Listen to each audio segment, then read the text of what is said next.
Le docteur Venugopalan vous parle ici de comment améliorer la santé des sols grâce à l'agriculture biologique et naturelle.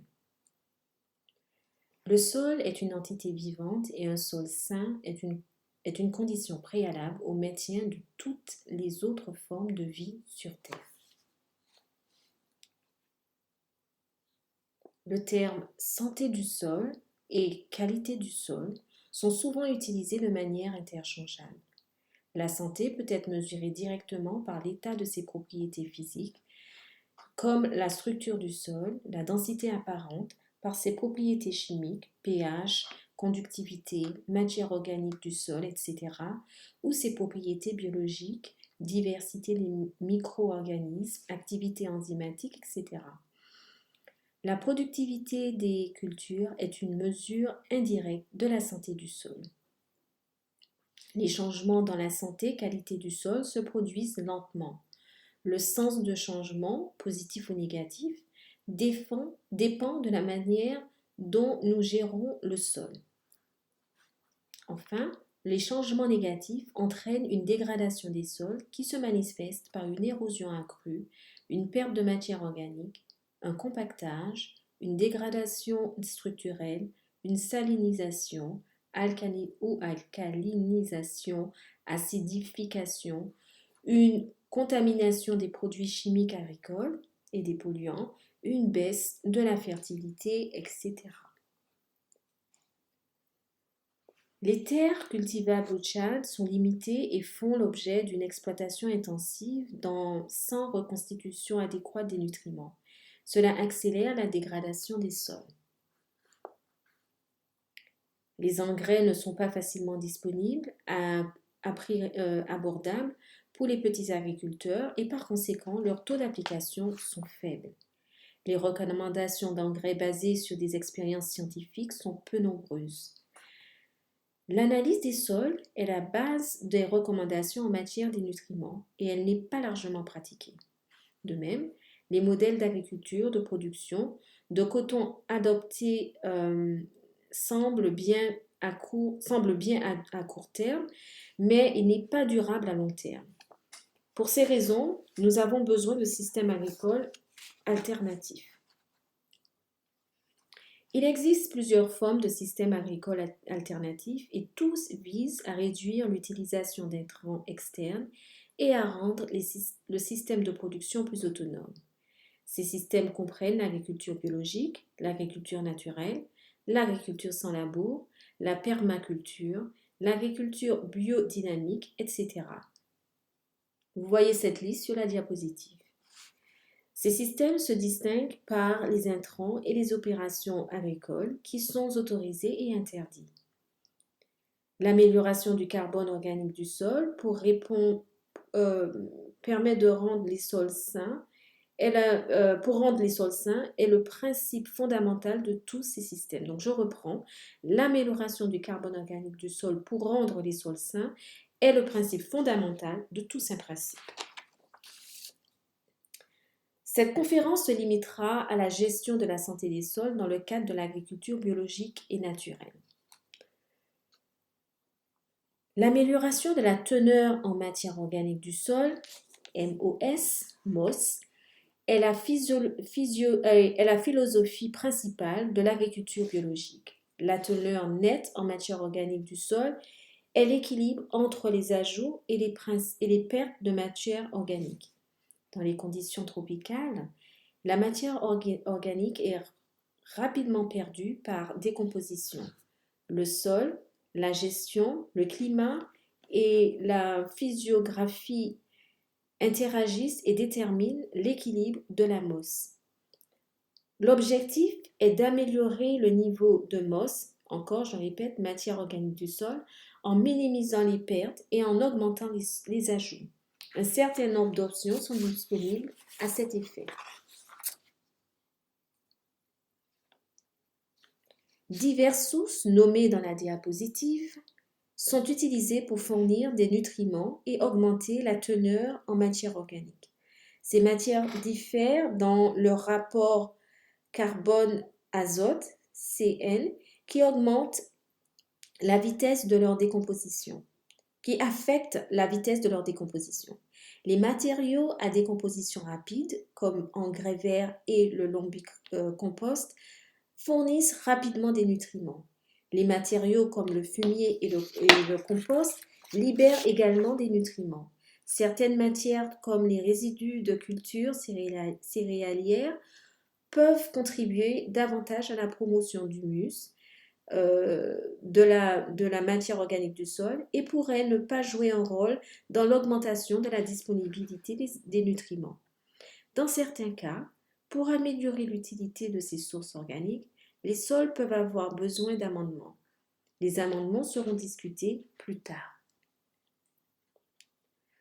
Plusieurs déchets organiques, résidus de culture, débris d'arbres, souches, etc., sont disponibles dans l'exploitation. Leur utilité pour l'application directe ou composition dépendent du rapport carbone-azote qui peut être déterminé par une analyse en laboratoire. Cette diapositive fournit un critère simple pour décider si le résidu peut être utilisé directement ou s'il doit être composté. Les feuilles vertes peuvent être directement incorporées ou mélangées aux matériaux de bonne qualité et appliquées. Les feuilles jaunes, sèches, qui peuvent être réduites en poudre, peuvent être compostées, mais celles qui sont dures et ne peuvent pas être réduites en poudre peuvent être utilisées comme paillis de surface.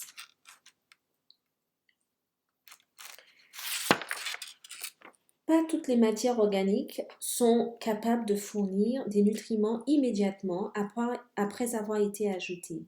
Celles qui ont un rapport carbone-azote élevé peuvent ne pas contribuer à la disponibilité des nutriments, mais peuvent à leur tour retenir l'azote déjà disponible dans le sol. Le compostage de ces matières avec du phosphate naturel ou des biofertilisants réduirait le rapport carbone-azote et améliorerait la qualité pour fournir des nutriments. Le lombricompostage ou vermicompost utilise des vers de terre pour accélérer la conversion des déchets agricoles biologiques en compost de qualité. Le lombricompost peut être facilement préparé dans l'exploitation agricole. Plusieurs modèles à faible coût sont disponibles et peuvent être sélectionnés en fonction des conditions locales. La méthode de lombricompostage ou vermicompost en lit est décrite dans la diapositive. Les méthodes à deux lits, l'un pour la prédigestion et l'autre pour l'activité des vers de terre, sont meilleures et plus rapides.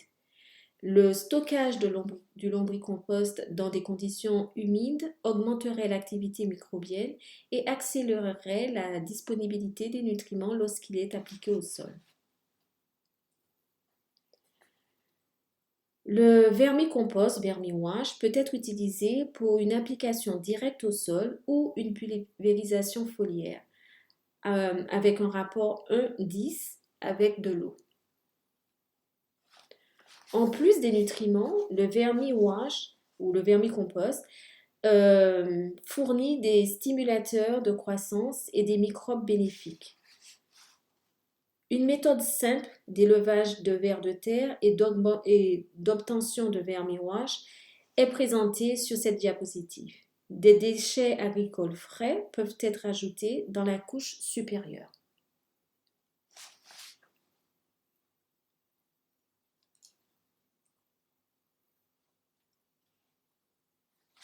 Cette diapositive fournit une brève description des matières organiques autorisées pour améliorer la santé des sols.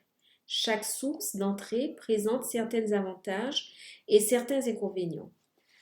Par exemple, l'engrais vert peut fixer une quantité substantielle d'azote, mais les agriculteurs sont réticents à réserver des terres spécialement pour les cultiver. La culture entre les rangs de coton est possible, mais elle peut faire concurrence à la culture du coton. Donc vous voyez le fumier de ferme, le vermicompost ou les engrais verts.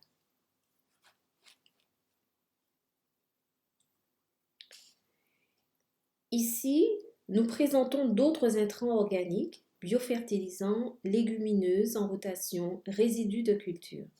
Le coton peut être cultivé en rotation ou en intercalaire avec des légumineuses, arachides, niébés ou haricots, mais ces cultures peuvent être moins rentables qu'une culture de rente comme le coton. Les cultures intercalaires abritent également du matériel ennemi et des parasites du coton.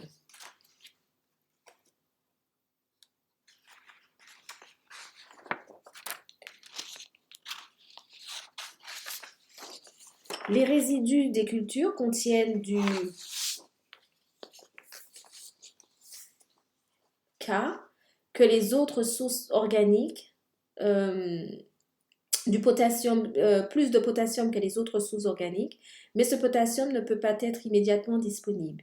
Ils peuvent ne pas contribuer à la disponibilité des éléments nutritifs, mais peuvent aider à l'accumulation de matières organiques stabilisées, l'humus, et améliorer à leur tour la CEC et les propriétés physiques du sol.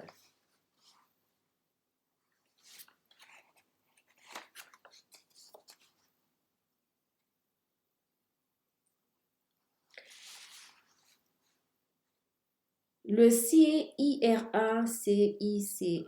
a développé ICAR, comme vous voyez ici, ICAR-CICRC, a développé une technologie pour la promotion de coton biologique dans les années 1990. La sélection du matériel biologique a été effectuée avec soin en fonction A de la disponibilité locale et B de l'accessibilité économique et enfin C de la capacité à fournir des nutriments en synchronisation avec la demande.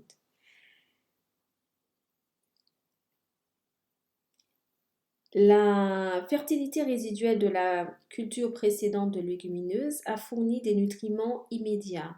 Le lombricompost et le fumier de ferme ont libéré des nutriments lentement. L'azote provenant de biofertilisants, des engrais verts et des résidus ou tontes de sesbania a fourni des nutriments au cours des stades ultérieurs. Il n'existe pas de prescription universelle pour tous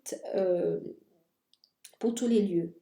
Elle doit être élaborée en combinant les options disponibles localement. Les matières ayant des rapports carbone-azote variables doivent être combinées pour garantir que la disponibilité des nutriments corresponde à la demande des cultures. Les technologies développées par ICAR-CICR a été mise en œuvre dans de grands champs expérimentaux de l'Institut ainsi que dans des champs des agriculteurs et comparée à celle des champs des résultats des agriculteurs. Production de coton basée sur des intrants chimiques.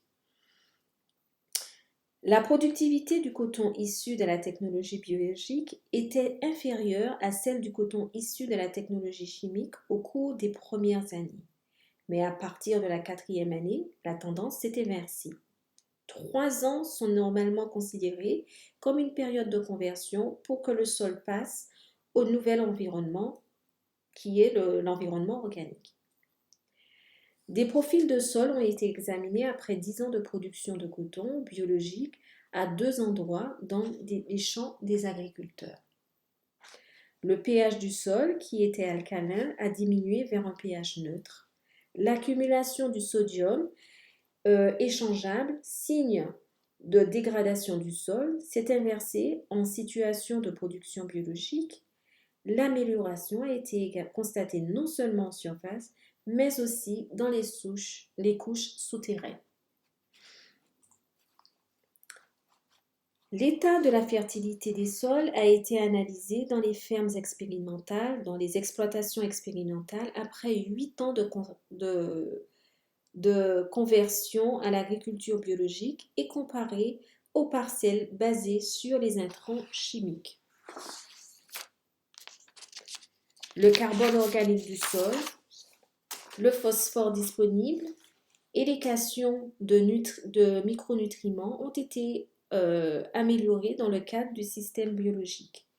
les sols de surface ainsi que la couche se trouvant juste au-dessous de la surface ont montré des améliorations considérables de leur état nutritionnel.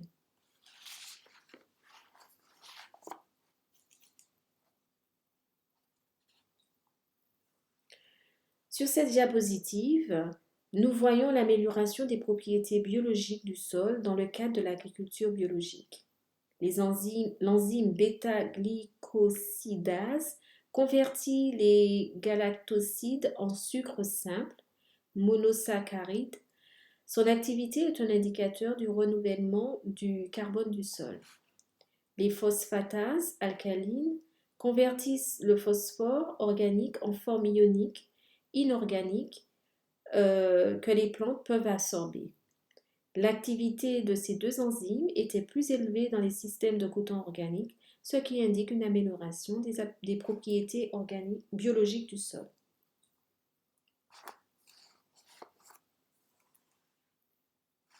Après les propriétés chimiques et biologiques illustrées par la diapositive précédente, examinons les changements de propriétés physiques du sol. Deux indicateurs, l'agrégat stable en eau et le diamètre moyen sont les indicateurs de la structure du sol. L'amélioration de ces paramètres dans le cadre du système organique indique l'effet bénéfique sur les propriétés physiques également. Donc le diamètre de poids moyen et l'agrégat stable dans l'eau. Après une discussion exhaustive sur la production de coton biologique et la santé des sols, nous allons brièvement comprendre l'agriculture naturelle. Contrairement à l'agriculture biologique, aucun ou très peu d'intrants sont ajoutés dans l'agriculture naturelle. Ce système estime que, dans des conditions appropriées, les sols peuvent eux-mêmes répondre aux besoins des plantes. L'interaction biologique avec le sol et les plantes du sol imite les systèmes naturels non cultivés qui sont autosuffisants sans intervention extérieure.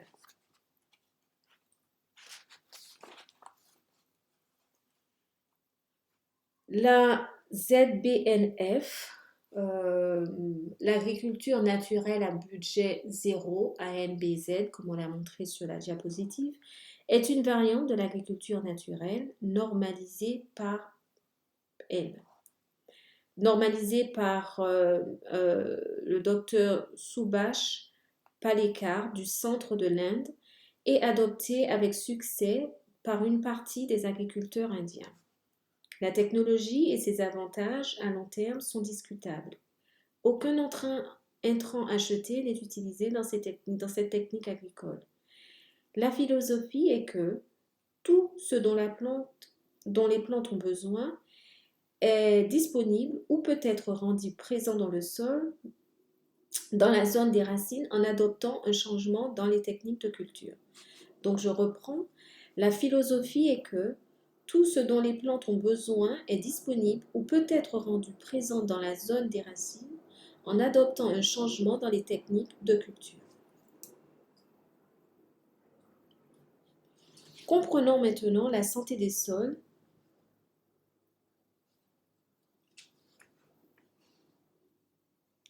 et comment la gérer dans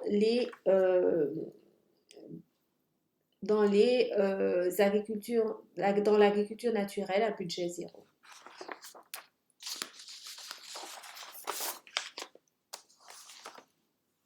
Alors, 98,5% des éléments nutritifs,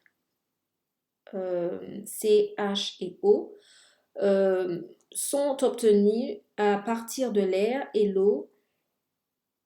de l'eau, et la plante ne dépend du sol que pour les 15% restants. Donc carbone, hydrogène et oxygène. En arrêtant l'application de produits chimiques et en rajeunissant l'activité microbienne du sol, les nutriments peuvent être minéralisés.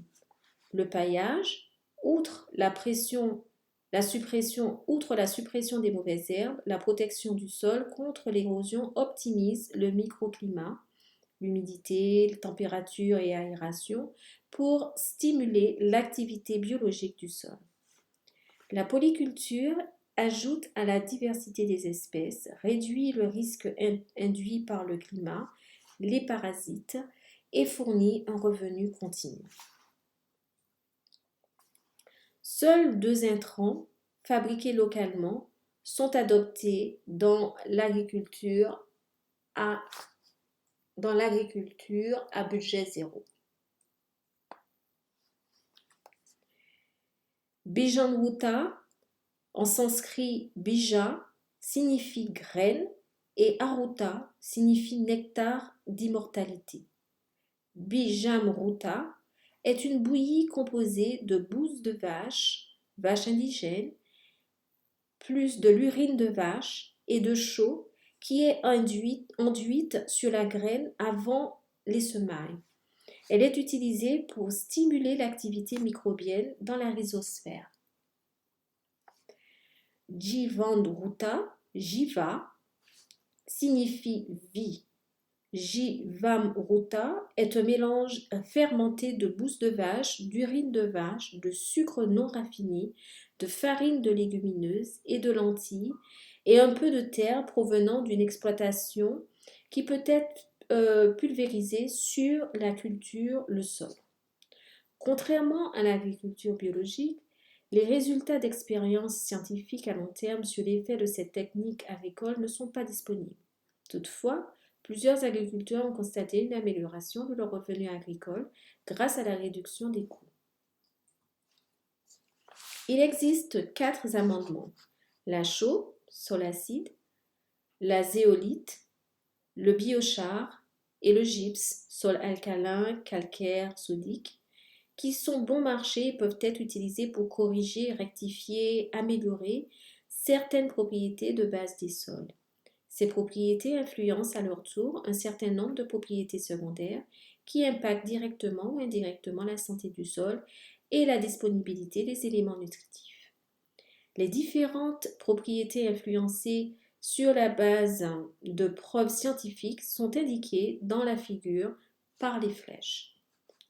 La chaux est du CaCO3, source bon marché, ou du CaO coûteux. Les zeolites sont des minéraux secondaires à base de silicate d'aluminium d'origine volcanique naturelle, ou ils peuvent être synthétisés coûteux.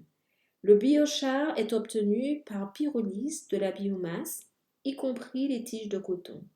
La grande surface par unité de poids de la zéolite et la porosité élevée du biochar sont responsables de leurs propriétés uniques qui les rendent utiles comme amendement.